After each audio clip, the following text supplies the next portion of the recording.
Уважаемые коллеги, я рада приветствовать вас на вебинаре, посвященном современным методам и приемам в обучении дошкольников пересказу. Разрешите представиться, я старший воспитатель детского сада номер 94, Толочина Ольга Алексеевна. Человек умеет красиво мыслить, но не умеет красиво выразить себя в словах. Удивительное противоречие. Мы часто ошибочно думаем, что как человек мыслит, так он и говорит. Но это не так.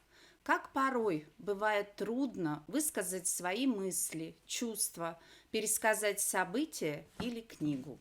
Искусство красиво и образно говорить встречается все реже. Правильная речь имеет почти магическое действие и очень сильно влияет на качество жизни. Поэтому очень важно тренировать свою речь. И чем раньше начать эти тренировки, тем лучше будет результат. И поэтому формирование связанной речи является одной из важнейших задач работы с дошкольниками. И было бы прекрасно, если бы каждый ребенок научился содержательно, грамматически правильно, связно и последовательно излагать свои мысли.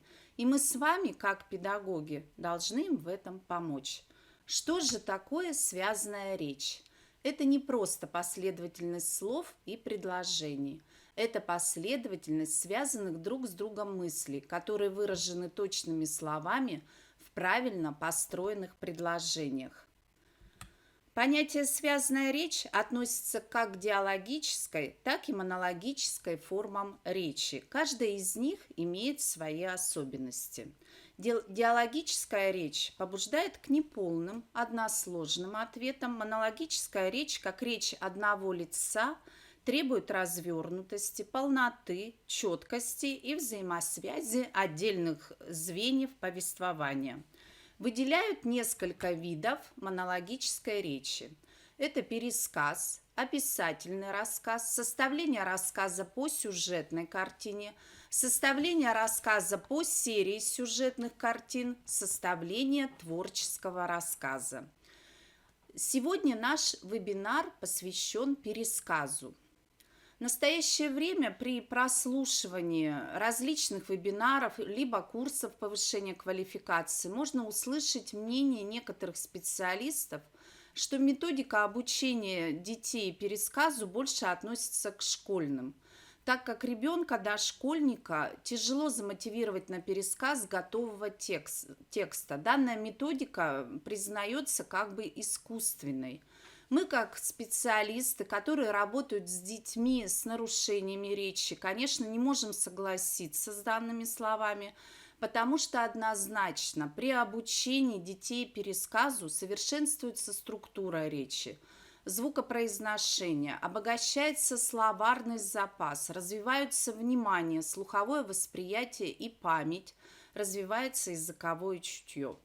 Перед тем, как начать подготовку к вебинару, мы провели опрос среди педагогов разных учреждений, чтобы выяснить, какие затруднения у них возникают при подготовке и проведении образовательной деятельности с детьми по формированию связанной монологической речи. Или, может быть, все предельно и понятно, и сложностей никаких нет. Вот что у нас получилось.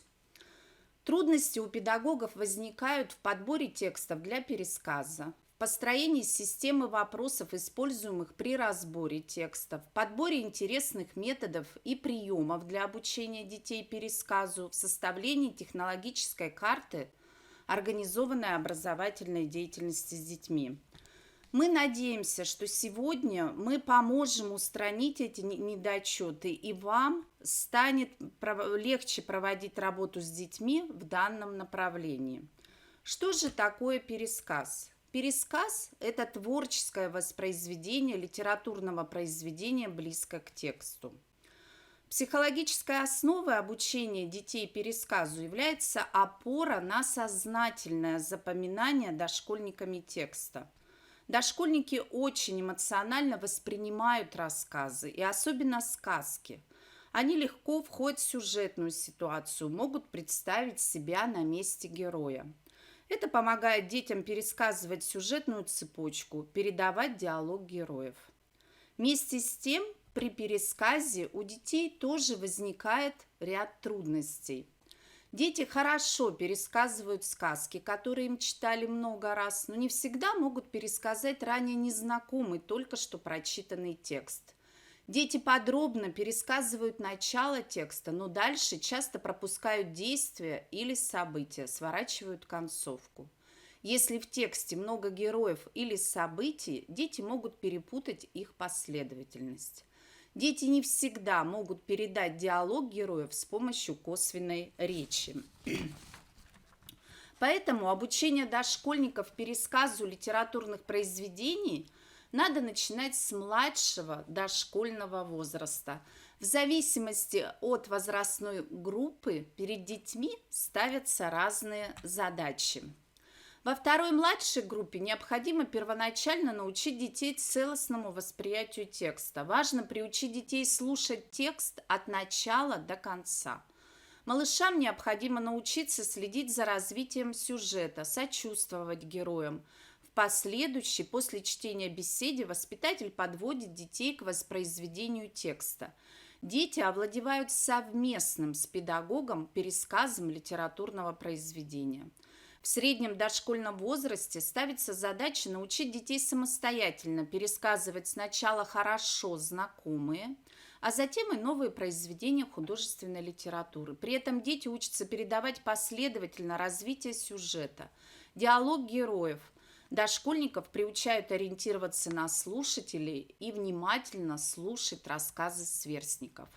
Детей старшего дошкольного возраста обучают связанному, последовательному, выразительному пересказу литературного текста без помощи взрослого.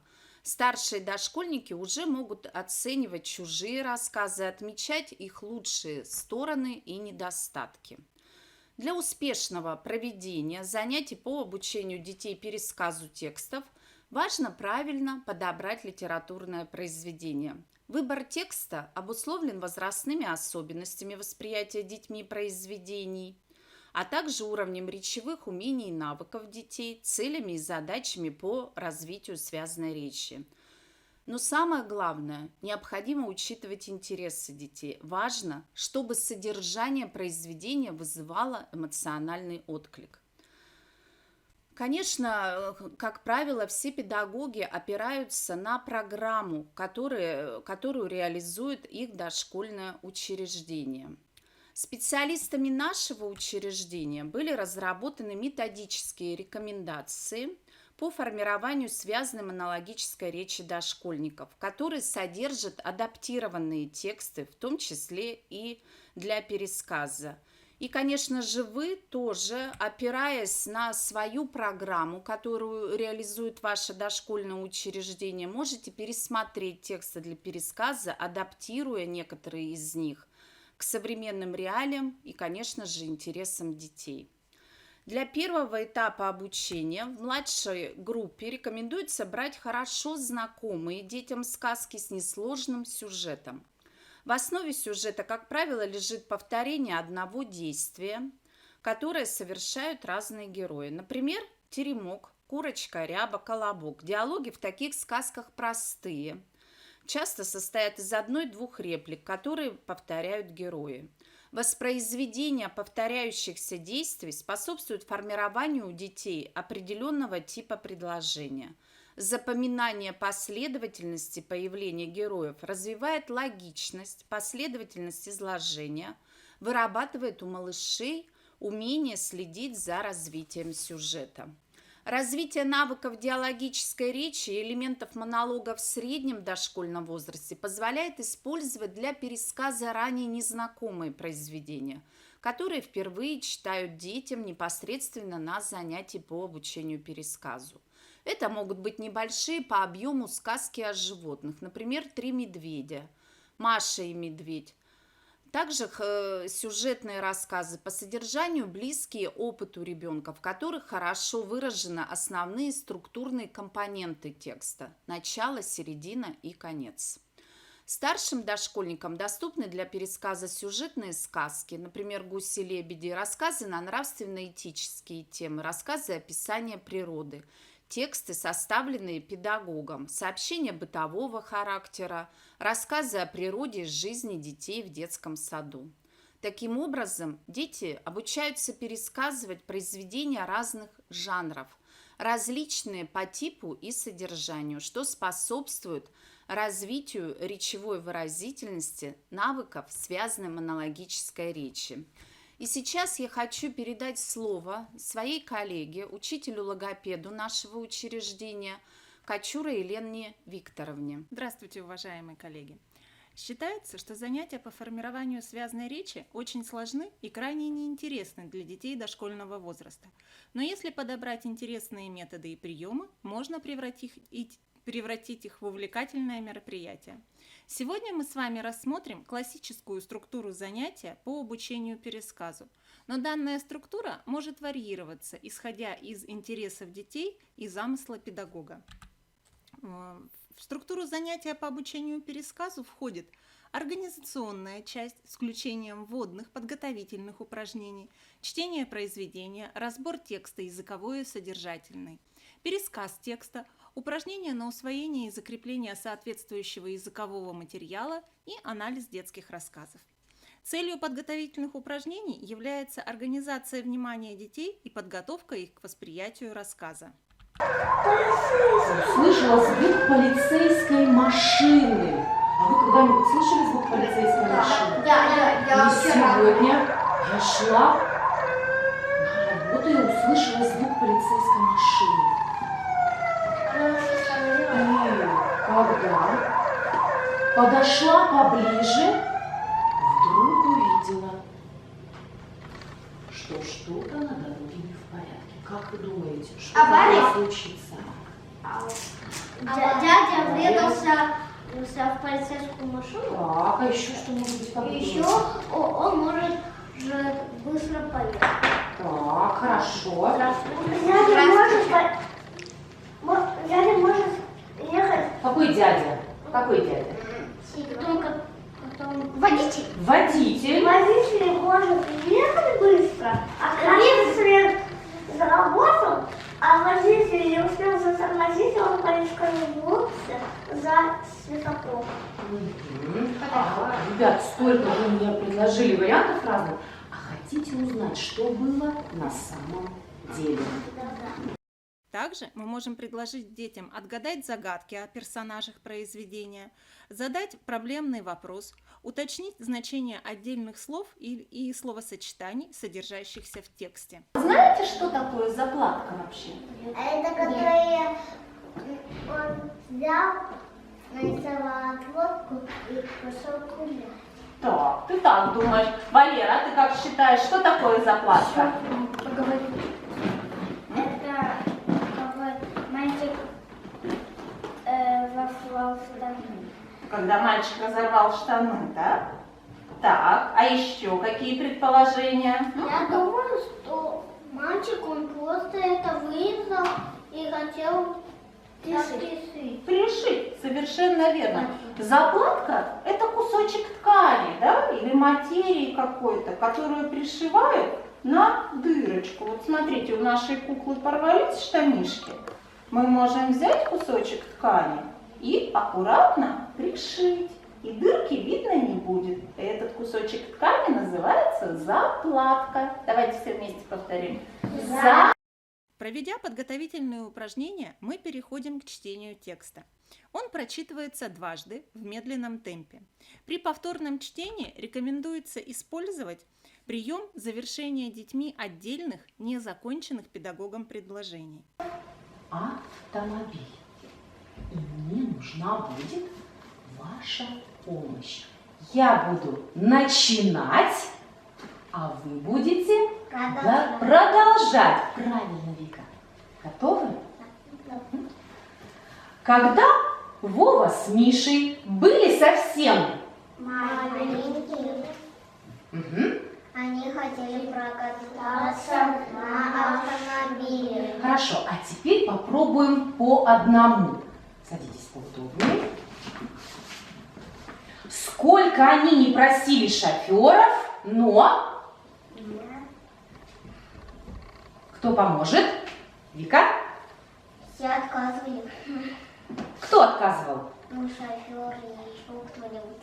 Все водители, шоферы отказывали. Однажды Вова и Мишка Видели автомобиль. так, хорошо. Он остановился и вышел из машины. И водитель отошел подальше. Водитель. Так, хорошо. Продолжаем. Вова говорит Мише: смотри, у этого автомобиля есть... Бамби. Этот прием способствует лучшему восприятию текста, направляет внимание детей на важные смысловые моменты и некоторые языковые особенности произведения. Разбор содержания произведения проводится в вопросно-ответной форме. Вопросы педагога по содержанию призваны помочь детям понять идею произведения, мотивы поступков героев и подготовиться к пересказу. Хорошо, если вопрос будет сформулирован таким образом, что, отвечая, ребенок будет использовать слова и фразы из текста. Но не следует забывать и о том, что беседа – это не опрос, а доверительный разговор, обмен мнениями, чувствами. Педагогу необходимо выражать свое отношение к содержанию рассказа, к поступкам героев, стимулировать вопросы детей по тексту. Что вам было непонятно, что бы вы хотели узнать? Начинаются сказки обычно. Как начинаются? С каких слов сказки? Жила-была маленькая девочка. Правильно, Лиза. Жила-была или жили-были. У нас сказки обычно называются. Были веты надо. Верно, молодец, Андрюш, правильно. Скажите, пожалуйста, а почему красную шапочку звали вот так? Красная Потому что шапочка. у нее была на голове красная шапочка. Так, Варя, почему? Потому что на голове была красная шапочка. А кто ей подарил эту красную шапочку? Бабушка. Бабушка. На какой праздник, Лиза? Вопросы должны быть разнообразными по форме и содержанию. По форме выделяют следующие виды вопросов. Подсказывающие вопросы, в которых уже содержится ответ. Например, посадил дед репку? Наводящие вопросы. Что повторяла небитая лиса, когда ехала на битом волке? Прямые вопросы, ответ на которые дается близко к тексту. Что сказал волк козлятам?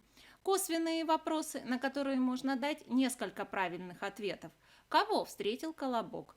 Проблемно-поисковые вопросы, направленные на установление причинно-следственных связей и мотивов поступков героев. Например, почему волк пришел к домику бабушки первым? Вопросы указания. Скажи, каким голосом говорил папа Михаил Потапович в сказке?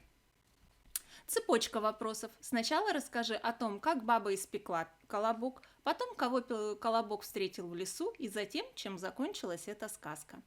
Для детей младшего возраста чаще всего используются подсказывающие и наводящие вопросы. В среднем и старшем дошкольном возрасте можно формулировать проблемно-поисковые вопросы, вопросы указания и цепочку вопросов. Прямые и косвенные вопросы применяются во всех возрастных группах. По содержанию различают вопросы, направленные на анализ сюжета, например, кого первым встретил колобок, на характеристику героев, какой заяц в этой сказке, на выявление жанровых особенностей произведения, это сказка или это рассказ, и на раскрытие образности языка произведения, например, почему лук с одуванчиками называется золотым. Кроме вопросов, в беседе используют ряд приемов, помогающих детям запомнить текст и подготовиться к пересказу. Например, элементы драматизации. Бабушка, а почему такие большие руки? Это чтобы тебя крепче обнять. Бабушка, а почему тебе такие большие глаза? Это чтобы лучше тебя видеть. Бабушка, а почему тебе такие большие уши? Чтобы лучше тебя слышать. Бабушка, а почему это такие большие зубы? Это чтобы тебя уплетать. Элементы драматизации позволяют детям углубить отношение к героям и почувствовать их настроение. Можно предложить детям представить, как волк стучал в домик с козлятами. При этом часть детей будет изображать козлят, а один ребенок волка.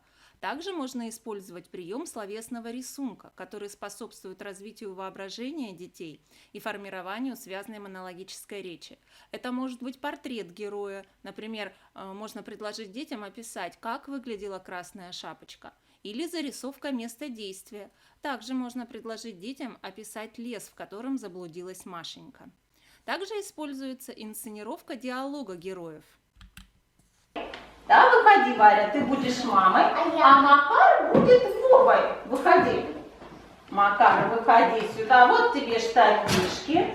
Ты к маме подходишь и просишь, как Вовка в рассказе, зашить эти штанишки, да? Показывая ей дырочкой, прямо говори: мама. Мама, не последние странички. А мама что ответила? Ты будешь лазать по заборам, а я буду зашивать. Инсценировка диалога героев развивает выразительность речи детей, умение осознанно менять качество голоса в зависимости от характера персонажей. При обучении детей пересказу нашими педагогами применяются приемы, помогающие заинтересовать ребенка и облегчающие составление связанного последовательного сообщения. Например, прием пересказа с опорой на сюжетные картинки. Были военные штаны. Он полез на забор, зацепился за гвоздик и порвал их. Потом он пошел к маме, попросите зашить. А мама сказала: сам порвал, сам и зашивать будешь. Или прием иллюстрации пересказа. Папа лепил свои штаны. У него были зеленые, красные. Он очень лепил, и, конечно, все такие штаны. У никого больше не было таких штанов. Но однажды он поехал в забор и хвостик заклеил и порвал свои штаны. Он подписал своей маме и хотел, чтобы она написала. Мама сказала: Это когда один ребенок иллюстрирует пересказ другого ребенка, подбирая из расположенных перед ним картинок те, которые относятся к данной части рассказа. Следующий прием – это пересказ по предваряющему плану схеме. Вначале нам нужно рассказать, куда отправился хозяин со слоном.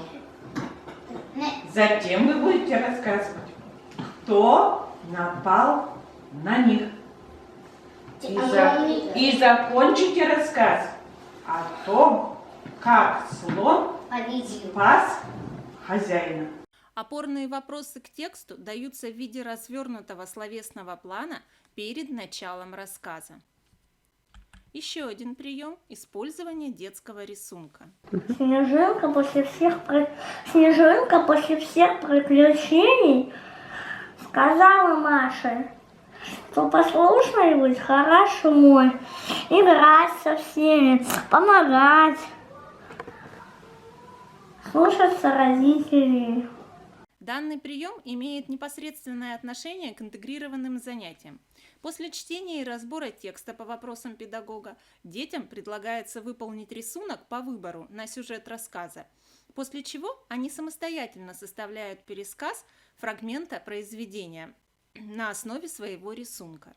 Интегрированные занятия позволяют избежать перегрузки и дезадаптации детей, помогают высвободить время для свободной игровой деятельности, а также обеспечивают взаимодействие всех педагогов, работающих с детьми, и оказывают специфическое воздействие на развитие детей в целом. Следующий прием – это иллюстративное панно.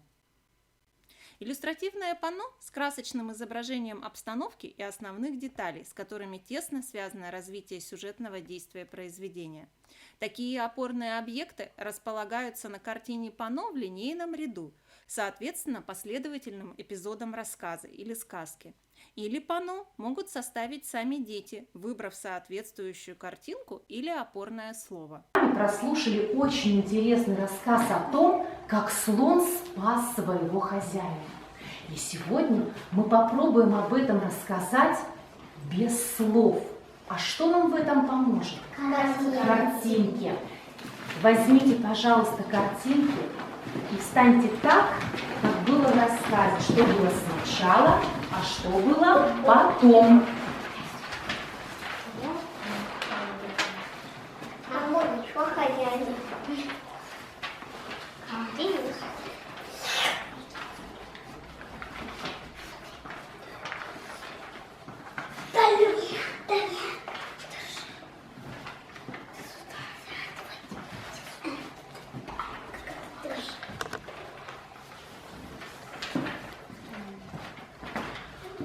Ну, теперь я посмотрю, получилось ли у вас рассказать мне из слов эту интересную историю о том, как слон спас своего хозяина.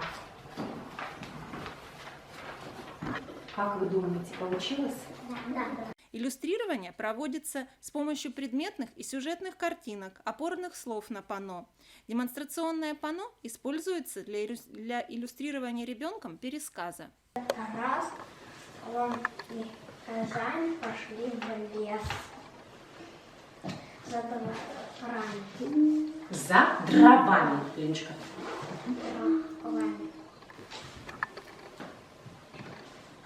Слон помогал валить ягоды, а хозяин собирал на спину слона.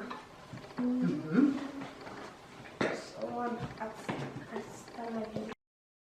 Следующий прием – это прием моделирования сюжета произведения с помощью условно-наглядной схемы.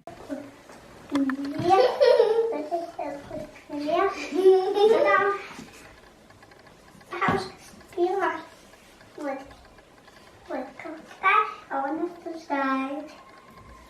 Потом он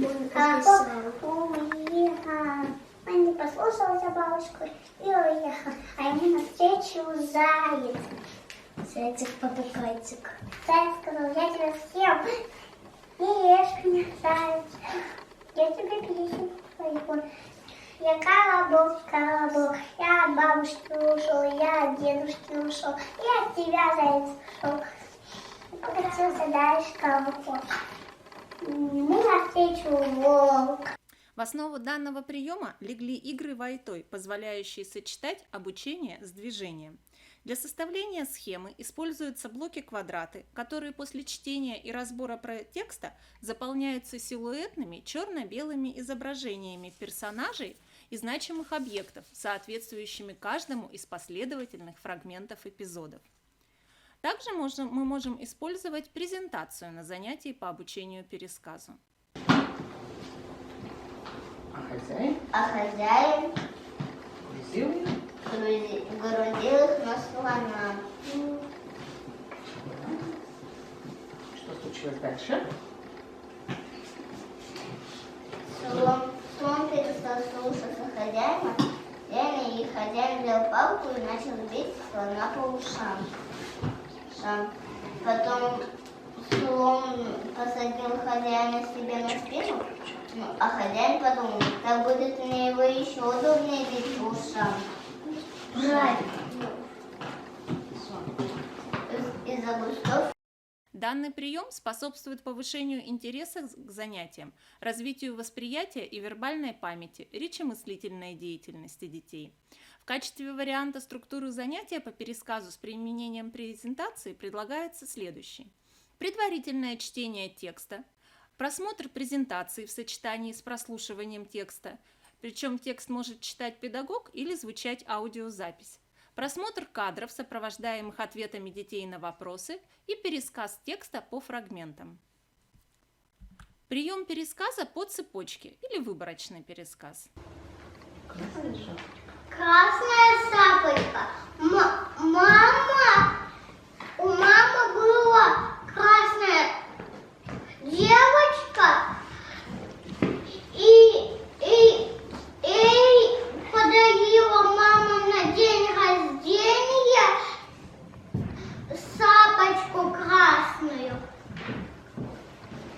И потом девочка пошла в лес и заблудилась.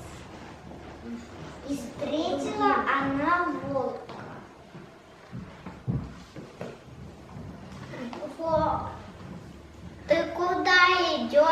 черная шапочка.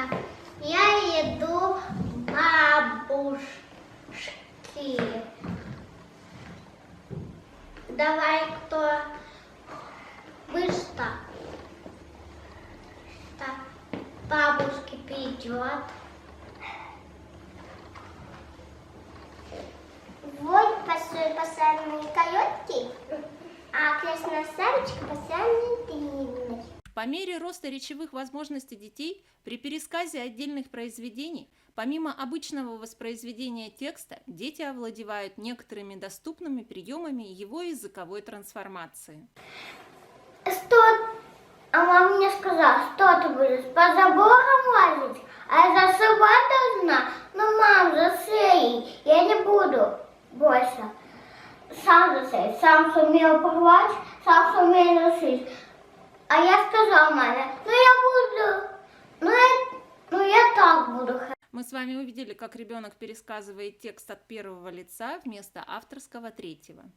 Все перечисленные методы и приемы используются педагогами нашего ДОУ. Они не только достаточно просты и доступны для практической работы с детьми, но и весьма эффективны. В процессе занятий по пересказу специальное внимание уделяется работе по формированию у детей грамматически правильной речи и усвоению различных языковых средств построения связных высказываний. Для этого педагоги используют различные речевые игры и упражнения. Мы будем говорить, какой волк, какая бабушка. Валера, волк какой?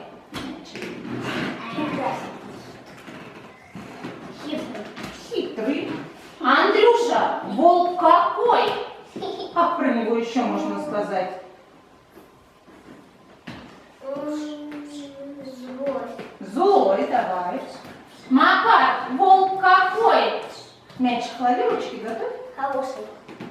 Хороший. Ну давай. В некоторых сказках он может быть и хорошим. Варя, бабушка какая? Добрая. Добрая. Ева, какая бабушка еще? Хороший. На этом видео мы с вами увидели, как дети подбирали слова-признаки к словам-предметам. Ребятки, Вот креветка. дедушка, ты за что держишься? Заебку. Бабушка, За ветку. внучка, Внучка за бабку. жучка, За бабушку. кошка, Кошка за шутку. мышка. Мышка за кошку. А здесь дети учились правильно употреблять в речи предлог «за». После того, как педагог провел языковой разбор текста, необходимо перейти к анализу детских рассказов. Педагог анализирует пересказы детей и при этом обращает внимание на следующие критерии: самостоятельность, последовательность, полнота, плавность и выразительность. В старшем дошкольном возрасте к анализу рассказов привлекаются сами дети. Символ. Так. Итак, большинству детей понравился этот рассказ. Но вот у Артема и Саши мы видим грустное лицо.